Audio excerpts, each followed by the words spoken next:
सावी सोडून माझी दुसरी कुणीच बेस्ट फ्रेंड नाहीये. बरं आता तूच सांग, मी सगळ्यात जास्त लाड कोणाचे करतो बरं? माझे. मी सगळ्यात जास्त गिफ्ट्स कोणाला देतो? मला. मी कोणासोबत खेळतो?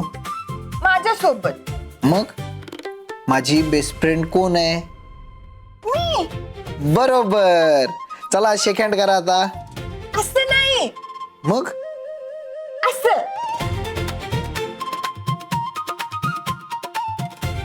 असं, असं आणि असं.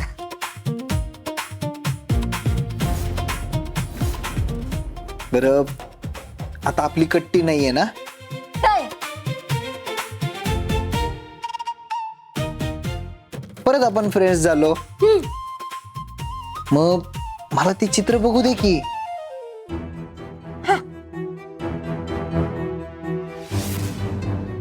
सावी, हे चित्र ना लई भारी काढलेस तू. पण तू हे चित्र का काढलंस? असंच. असंच? तू असं काही बघितलंयस का कधी?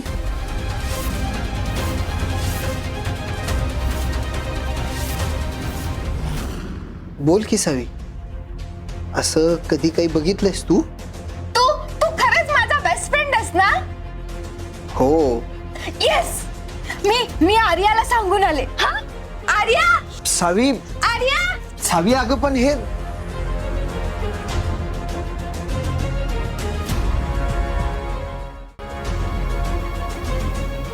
सावीनं हेच चित्र का काढलं असेल? या चित्राचा आणि पप्पांच्या ऍक्सिडेंटचा खरंच काही संबंध असेल का? पण मग ही गाडी चालवणारी बाई कोण आहे?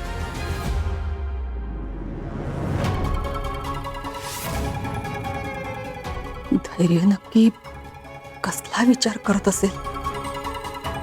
त्याला संशय तर आला नसेल ना? धैर्य ऐक ना. आई, एकच मिनिट.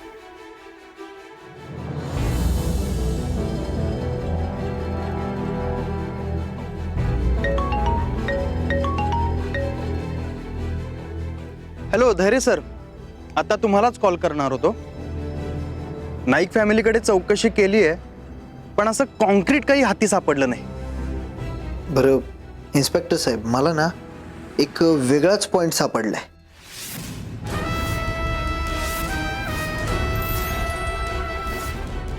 म्हणजे पप्पांच्या ऍक्सिडेंट मागे एखाद्या बाईचा हात असू शकतो. जरा या दिशेनं चौकशी करून बघता काय?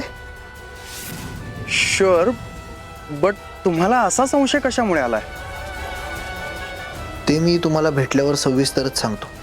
पण तुम्ही तुमची चौकशी थांबवू नका. नक्कीच. Thank you so much.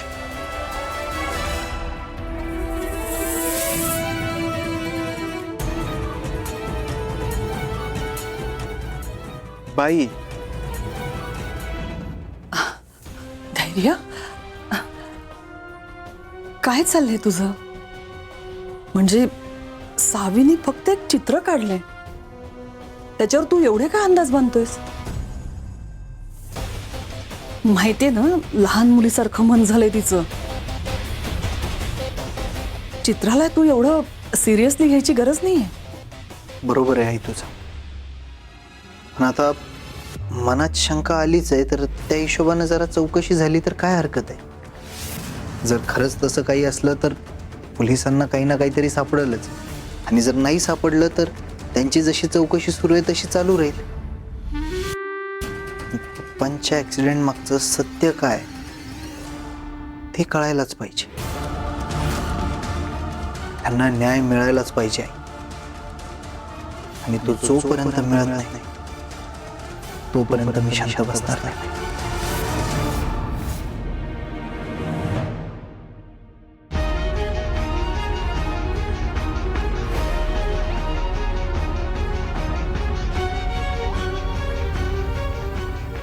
जोपर्यंत ही सावी या घरात आहे तोपर्यंत हा विषय धैर्याच्या डोक्यातनं काही जाणार नाही. मला मला सगळ्यात आधी सावीचा काटा काढला पाहिजे. पण कसा? काय करू काही सुचत नाही.